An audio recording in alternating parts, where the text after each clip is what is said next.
నమస్తే గురు. బాగున్నారా?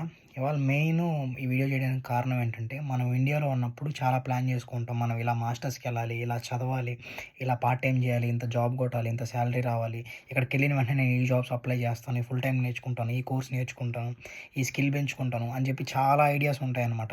బట్ ఇక్కడికొచ్చిన తర్వాత మనం ఎలా సర్వైవ్ అవ్వాలి, ఇక్కడ పార్ట్ టైమ్ రెంట్లు కట్టుకోవాలి, హౌస్ రెంట్ కట్టాలి, గ్రోసరీస్, ఎంజాయ్‌మెంట్స్ లేకపోతే ఇంకో డిస్ట్రాక్షన్స్ ఇట్లా ట్రాక్ మారిపోతుందనమాట. బట్ మనం ఇండియాలో ఉన్నప్పుడు ఏదైతే మనం మేనిఫెస్ట్ చేసి మనం ఇది అవ్వాలనుకుంటామో, అవన్నీ సక్రమంగా మనం ఇక్కడికొచ్చిన తర్వాత అదే ఫ్లోలో ఎళ్తా ఉంటాయి.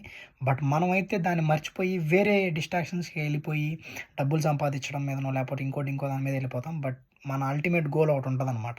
దాన్ని మర్చిపోయి వేరేవి చేస్తుంటాం. సో, ఒక్కసారి రీకాల్ చేసుకోండి. మనం ఇండియాలో ఉన్నప్పుడు ఏం ఆలోచించాం? ఎందుకొచ్చాం? ఏం ప్లాన్ చేసుకున్నాం అన్నది. అది చేసుకొని మీరు దాన్ని చేసుకుంటూ మీరు చేయాల్సింది ముందుకెళ్లారంటే ఆబ్వియస్‌గా మీరు జాబులు తెచ్చుకుంటారు. మంచి సెటిల్ అవుతారు. డబ్బులు సంపాదిస్తారు. అన్నీ జరుగుతాయనమాట.